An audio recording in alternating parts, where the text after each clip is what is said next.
Bonjour à tous, je suis donc Cédric Tréguet, chargé de mission pour le SAGE Vallée de la Garonne sur le volet GEMAPI et animateur de la charte Garonne et Confluence que je vais vous présenter aujourd'hui et dont nous aurons la chance de recueillir la première signature, la signature du SIGRA, le syndicat de gestion des rivières de l'Astarac et de la Lomagne. Donc cette charte Garonne, c'est pour nous un outil pour diffuser le message de la cohérence des actions sur la restauration, l'entretien et la gestion du lit et des berges du fleuve. Sa rédaction fait suite à une disposition prioritaire du SAGE, car on a un SAGE sur un grand territoire et du coup une volonté de se doter d'un document pour créer une cohérence d'action sur tout ce large territoire. Sachant que les actions de restauration, de gestion et d'entretien du lit et des berges, on le sait, ça va contribuer de manière significative à l'atteinte d'une partie des objectifs du SAGE et de Natura 2000. Le message qu'on diffuse et qu'en intro de ce document, c'est qu'il n'existe pas de solution unique pour restaurer le fleuve. Il va falloir mobiliser simultanément de nombreux leviers d'action à des échelles et des temporalités différentes. Donc les recommandations que l'on partage dans ce document, on les a écrites en concertation avec l'ensemble des acteurs du territoire et on les a réparties en 4 grands thèmes que vous avez ici. Donc le premier, c'est restaurer les milieux aquatiques. Ensuite, contribuer à la résorption du déficit sédimentaire, qui est un enjeu important sur la Garonne. Lutter contre les pressions anthropiques. Et enfin, communiquer et sensibiliser pour créer une identité Garonne. Ce qui fait écho à un des volets du SAGE. Sur l'identité Garonne, c'est un peu une nouveauté. C'est ramener les riverains au fleuve et donner une meilleure accessibilité à ce fleuve. Grâce à ce document, notre but à nous, ça va être de transmettre des recommandations donc pour l'entretien, la gestion et la restauration, et transmettre le plus largement possible. Quand je dis le plus largement possible, c'est un maximum de maîtres d'ouvrage. Donc on va avoir bien sûr les collectivités GEMAPI, les syndicats de rivières, mais aussi ça peut être les chambres d'agriculture, les fédérations de pêche, tous les maîtres d'ouvrage qui vont être en lien avec le fleuve. Ça nous permet à nous de se rapprocher des élus et des collectivités et de les encourager à mettre en place des actions valorisant le fleuve avec la commission locale de l'eau en support. La charte contient un volet sur le DPF parce que la Garonne a la particularité d'être un domaine public fluvial, donc ce qui peut être une barrière pour la mise en place des actions. Donc ce problème a été identifié et du coup le but de la charte Garonne aussi c'est de communiquer sur la gestion de ce DPF pour faciliter la mise en place d'actions. Ensuite, l'animation permet aussi de faire du lien, d'encourager les autres démarches, les démarches Natura 2000, l'élaboration de contrats de rivière type PPG, la prise en compte de la Garonne et des milieux aquatiques dans les documents d'urbanisme. Et enfin, dans un autre temps, ça permettra de participer à la mise en place d'une animation plus large, notamment auprès du grand public et des scolaires.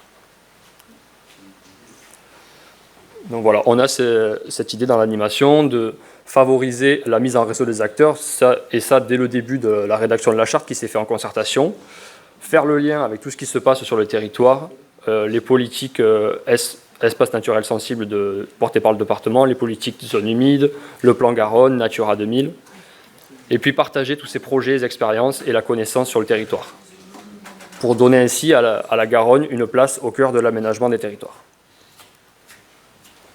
Donc, je vais vous présenter des exemples de recommandations techniques. Donc, il faut savoir qu'il y a 15 fiches dans la charte Garonne. Je ne vais pas vous présenter les 15 aujourd'hui. J'ai choisi de vous présenter celles qui sont le plus en lien avec la thématique abordée aujourd'hui, la thématique des zones humides.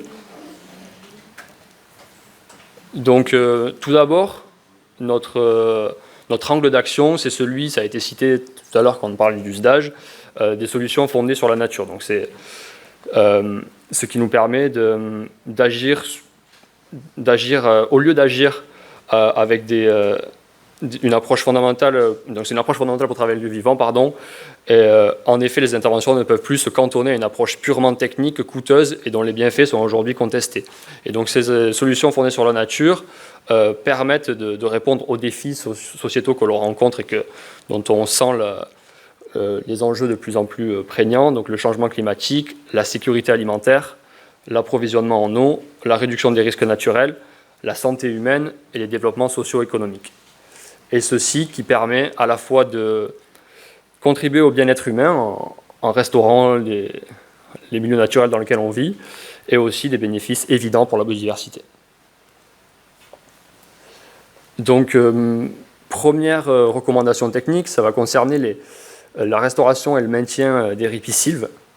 Donc là, on recommande de replanter des essences adaptées et diversifiées. Donc on a ce schéma que vous voyez à droite que l'on diffuse largement, notamment grâce aux actions Natura 2000 portées par mes collègues. Je sais que de nombreuses communes ont notamment affiché dans leur mairie ce schéma en fait, qui présente les plants à planter en bord de cours d'eau. Ensuite, on va préconiser de préférer une ripisylve large et fonctionnelle plutôt qu'un mince cordon rivulaire. On va préconiser d'éviter les coupes rases et une gestion drastique de la végétation. Puis d'engager des opérations, alors la concertée, pour retirer les peupliers hybrides de cultures ou autres essences non adaptées en berge, et en privilégiant la plantation de peupliers noirs ou blancs. Et ensuite, on va favoriser la régénération naturelle en appliquant le principe de la non-intervention tout simplement. Donc voici un exemple d'action de replantation de ripisylves, donc porté par les contrats Natura 2000. Donc vous voyez un exemple sur la commune de Saint-Macaire dans le Lot-et-Garonne, et un exemple sur la commune, Saint-Laurent en Lot-et-Garonne et Saint-Macaire en Gironde.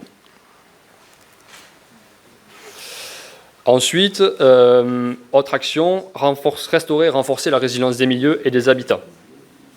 Donc là, on parle des travaux de restauration écologique des bras morts, des zones de frayère et des annexes hydrauliques. Reconstituer des zones refuges en préservant ces réservoirs biologiques. Ensuite, se doter des financements Natura 2000 pour mettre en place ces actions.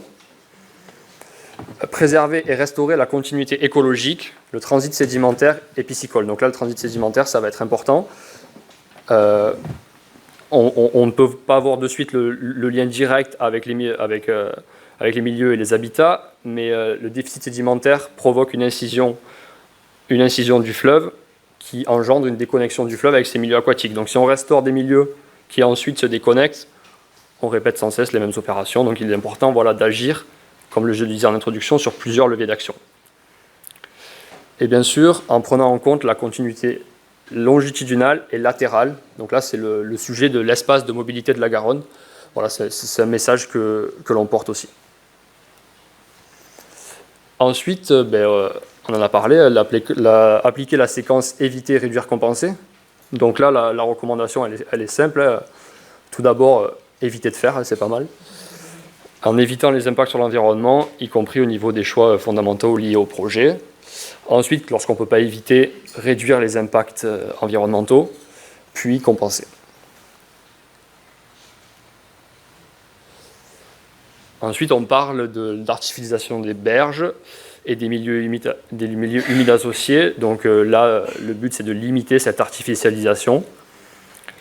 On va optimiser les accès aux fleuves existants, plutôt que de créer de nouveaux sentiers, et supprimer les accès motorisés pour préserver les berges de Garonne. Proposer des alternatives à l'utilisation des enrochements pour lutter contre les inondations. Donc plutôt que du béton, favoriser le génie végétal. Après, il est évident bien sûr que selon les enjeux, notamment d'utilité publique, des adaptations sont envisageables. Puis il y a cette volonté, donc ça a été dit beaucoup à l'introduction aussi, de faire le lien avec les projets d'aménagement, et notamment les porteurs de SCOT et de PLU, et d'intégrer les enjeux de restauration dans les documents d'urbanisme. Et enfin, pour la gestion de ces berges, éviter tous les matériaux néfastes pour l'environnement. Ensuite, des actions pour la réduction du risque d'inondation. Donc là, c'est un message aussi qu'on souhaite faire passer. C'est l'articulation GEMAPI entre la gestion des milieux aquatiques et la prévention des inondations. Favoriser les projets de ralentissement hydraulique contribuant à la prévention des inondations. Donc par exemple, les champs d'expansion de crues, la réhabilitation de bras morts qui vont être de véritables zones tampons en cas d'inondation. Voilà. Et redonner un espace de mobilité au cours d'eau. De même que tout à l'heure, éviter tout endiguement ou digue ou remblai nouveau qui ne serait pas justifié par un très fort enjeu de protection de lieux fortement urbanisés. Voilà, ça c'était pour les recommandations générales. Ensuite, nous, on mène un travail de oh, j'aime pas ce mot. Le but, c'est de se rapprocher des territoires pour apporter de nouvelles recommandations spécifiques aux enjeux de ces territoires. Donc, on mène des ateliers de concertation. On l'a fait ici sur le territoire de Garonne débordante. Voilà une photo de l'atelier de concertation. Donc, le but, c'est de présenter toutes ces recommandations, donc le socle commun, et d'approfondir ce travail sur les problématiques locales. Donc, sur la commission géographique numéro 3, donc ça va te faire plaisir Mathieu, c'est les zones humides qui sont ressorties. Prioriser les bras morts et reconnecter les zones humides. Ensuite, on a un enjeu en lien sur la biodiversité avec contribuer à la conservation des mosaïques d'habitat et la diversité d'espèces. La dynamique fluviale, favoriser la mobilité latérale de la Garonne. Sur la ressource en eau, contribuer au rôle naturel de la Garonne débordante sur le soutien d'étiage. Les gravières, inscrire la gestion des gravières dans une démarche raisonnée et durable du territoire. Et ressources en eau, il y est 2 fois. Et du coup, donc ces sujets sont ressortis, et en concertation, nous avons, comme pour la rédaction de la charte, co-construit des engagements et des recommandations locales. Donc je vais vous présenter celles qui sont en gras, qui concernent le sujet abordé aujourd'hui. Donc pour la biodiversité, conserver les mosaïques d'habitat et la diversité des espèces, donc donner une place importante à la thématique biodiversité dans les actions et documents d'urbanisme, adapter la gestion aux spécificités des différents habitats afin d'avoir des formes fluviales diversifiées. Voilà, c'est cette volonté-là de ne pas appliquer une gestion bien définie, c'est vraiment se baser aussi sur ce qu'est le territoire. Mettre en œuvre au maximum les documents d'objectifs Natura 2000, les contrats pour bénéficier ainsi de subventions européennes, puis partager la connaissance, notamment à travers les atlas de la biodiversité communale. Sur les zones humides, donc sur le territoire concerné, en Garonne débordante, on a beaucoup de bras morts qui sont déconnectés. Donc il y a des efforts à faire sur la priorisation des bras morts à reconnecter pour protéger ces zones humides.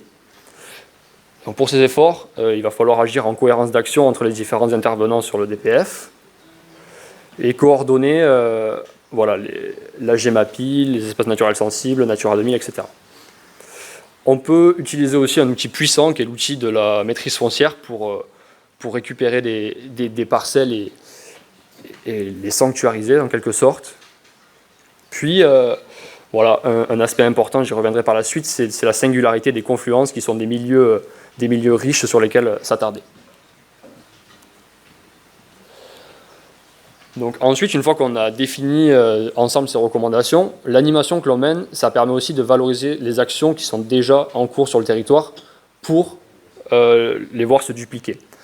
Donc on va parler par exemple des contrats Natura 2000 mis en place sur Garonne débordante, des travaux effectués par la Fédération de pêche et de protection des milieux aquatiques du 82, de reconnexion d'un axe hydraulique, et les espaces naturels sensibles du conseil départemental.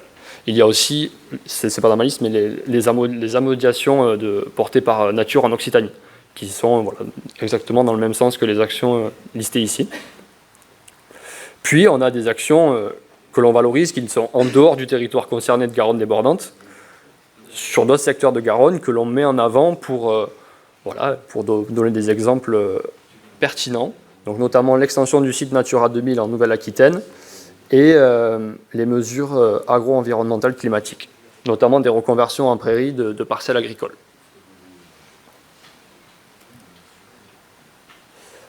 Donc les confluences, une petite diapo à ce sujet.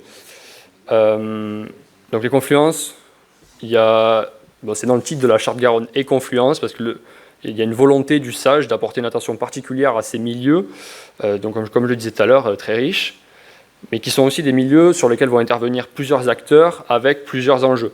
Donc là, il y a tout un objectif de coordination pour gérer ces milieux. Donc c'est bien l'objectif du SAGE, assurer la coordination et initier des projets communs. pour rétablir une continuité écologique. Donc pour illustration, vous voyez 3 différentes confluences de la Garonne. Enfin, pour conclusion, pourquoi signer cette charte Garonne et confluence? Donc, en adhérant à cette charte Garonne et confluence, c'est un aspect politique, car ça permet d'afficher la volonté de respecter les règles et les orientations du SAGE et marquer son engagement en faveur de la Garonne. C'est stratégique car c'est s'inscrire dans une démarche collective et c'est de bénéficier du coup d'une mise en valeur des actions portées, mais aussi des retours d'expérience d'autres actions. Et c'est technique car on s'appuie sur une ligne commune écrite, comme je le disais tout à l'heure, en concertation par les acteurs du territoire qui connaissent au mieux le fleuve. Il faut savoir que signer la charte Garonne, ça représente un engagement à double sens. Donc c'est le porteur de projet et les maîtres d'ouvrage, en la signant, ils s'engagent à suivre les recommandations de la commission locale de l'eau à travers le SAGE.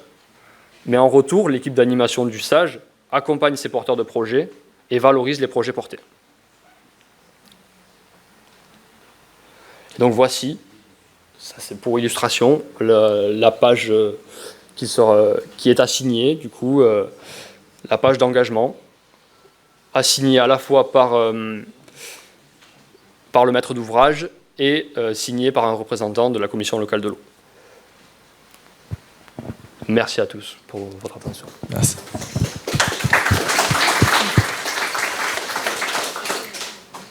Est-ce qu'il y a des questions, Monsieur Chazalon?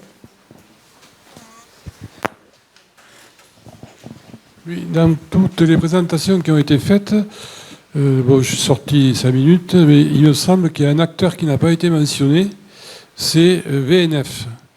Et sur un certain linéaire de la Garonne, notamment à la confluence du Lot et de la Garonne, je crois savoir qu'ils sont acteurs.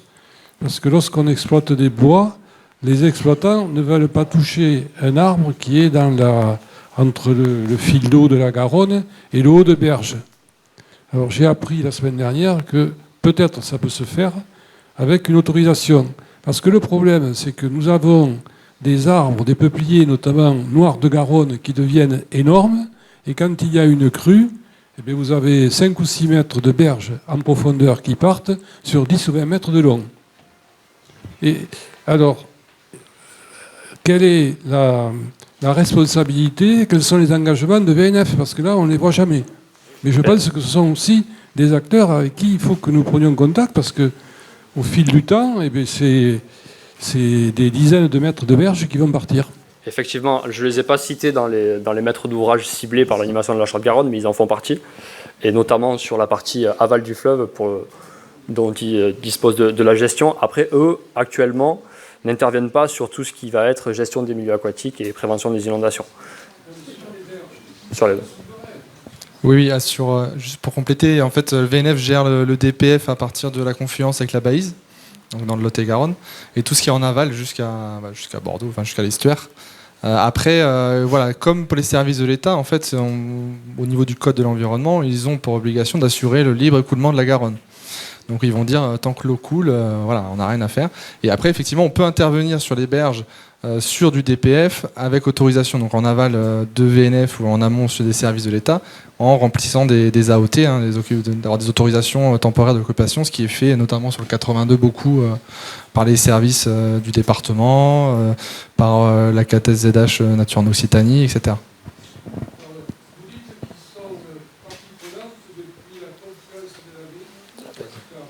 Oui, c'est ça, sur la partie en fait navigable. Non, alors légalement, nous on l'a fait sur un agriculteur, on a engagé un agriculteur sur une mesure agro-environnementale, où sur la partie notamment Baïse, c'était avec VNF, et la partie Garonne, en amont de la confluence de la Baïse, vraiment au coin de la confluence, c'était une autorisation à demander au service de l'État, la DDT 47. Alors j'ai un exemple très précis, c'est sur la commune de Feu-Garonne, à la confluence avec, c'est pas le Gers, là, c'est les Aubignons. J'ai un voisin qui a demandé un bornage. Donc la commune a été appelée pour le chemin rural. Moi, j'ai été appelé en tant que voisin. Et VNF est venu.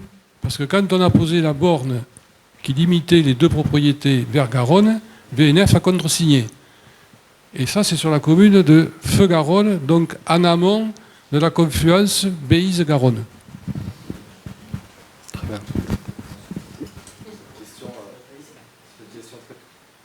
Un, deux. Sur cette question très pratique, on va laisser parler la DDT 47 peut-être.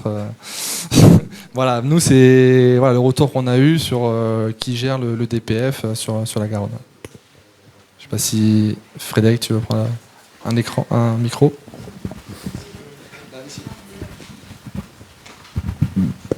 Non, effectivement, comme tu l'as dit, effectivement, le DPF, en tout cas, en amont de la confluence à la Baïse, c'est bien la DDT qui gère les dossiers, en tout cas, et les demandes d'autorisation. Voilà. Si intervention il y a. Alors peut-être que votre parcelle ou les parcellaires touchaient le canal, éventuellement. Est-ce qu'elle remonte au canal? Non, pas du tout. Et entre la départementale et la Garonne, oui. Alors là, il y a une petite subtilité qui m'échappe. Peut-être... il y a, où les services de la DDT étaient peut-être pas disponibles, je ne sais pas. Voilà, il y avait... Oui, mais normalement, oui, vous êtes plutôt sur le domaine de la DDT, voilà, donc pas de VNF. Oui. C'est possible, voilà. Après, j'ai pas les éléments de la négociation et des acteurs. Alors, s'il l'avait, c'est que le préfet peut-être l'a autorisé en lieu et place de la DDT, c'est possible. Mais en tout cas, oui, le DPF s'arrête bien, on démarre en tout cas pour VNF à la confluence Baïse. Merci. Est-ce qu'il y a d'autres questions? Oui, la Chambre d'agriculture. Oui, alors je n'ai peut-être pas tous les bons termes techniques en ce qui concerne la gestion fluviale, donc vous avez le droit de me reprendre sur ça. Est-ce qu'on est d'accord qu'un atterrissement, c'est bien un endroit où les graviers, même les gros cailloux s'accumulent naturellement? Ça peut se faire en bord de cours d'eau, ça peut se faire aussi au centre de la Garonne. Nous avons relevé un souci cette année lors des fortes crues du mois de janvier. Il y a dans la Garonne des atterrissements dans lesquels il y a des arbres qui ont poussé. Donc, ou le GEMAPI, puisque on m'a dit que c'était le GEMAPI qui devait gérer ça, ou du coup le GEMAPI n'a pas fait son travail d'enlever les arbres. Ce qui s'est produit, c'est que du coup la Garonne ou d'autres cours d'eau ont grossi plutôt sur les côtés, ont mangé la berge avec des grosses parties de haies piscives, et il y a eu une grosse perte de fonds pour le monde agricole. Alors bon, certains peuvent se dire que c'est normal, c'est la nature, tout ça, sauf que nous, on a demandé au DGFiP, il n'y a pas de réduction des taxes foncières, etc. là-dessus.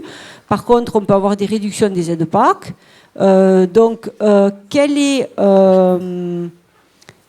Qu'est-ce qui va être fait au niveau de la gestion, ou qu'est-ce qu'on peut demander et comment pour faire en sorte que les entretiens de ces atterrissements soient faits correctement? Alors, oui, la gestion est spécifique pour chaque atterrissement. Et ensuite, ce n'est pas parce qu'il y a un atterrissement présent sur le fleuve qu'il y a un risque de débordement latéral. C'est un peu une idée reçue des riverains. Moi, ce qui me dérange, c'est quand les atterrissements sont remplis de peupliers et autres espèces qui font que, on l'a bien vu, le cours d'eau ne passe pas par là, le cours d'eau dévie parce qu'il y a les arbres et qu'il sait que pour lui c'est plus compliqué de passer et que du coup il va ronger les côtés. Donc là, il y a une gestion spécifique à engager sur chacun de ces secteurs. Je ne sais pas si...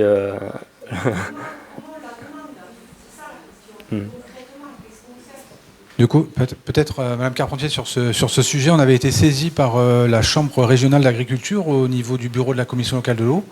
Donc c'est un point qui avait été inscrit à l'ordre du jour. Les services de la DDT 31 nous ont fait passer des éléments de réponse et comment les choses se passaient sur le DPF. Donc le courrier il date d'il y a 2 jours, donc j'ai transmis J'ai transmis, mais effectivement, ça sera réinscrit au bureau de la clé à la prochaine réunion du bureau de la clé. Et pas plus tard que hier matin, on a fait une réunion justement avec les services de l'État et le syndicat GEMAPI du secteur sur ce sujet. Et donc on a fait aussi, on partage aussi le constat que vous faites que voilà, il y a une complexité à gérer, comme le disait Cédric, de travailler au cas par cas. Ça nécessite de regarder finement comment les choses se passent. Oui.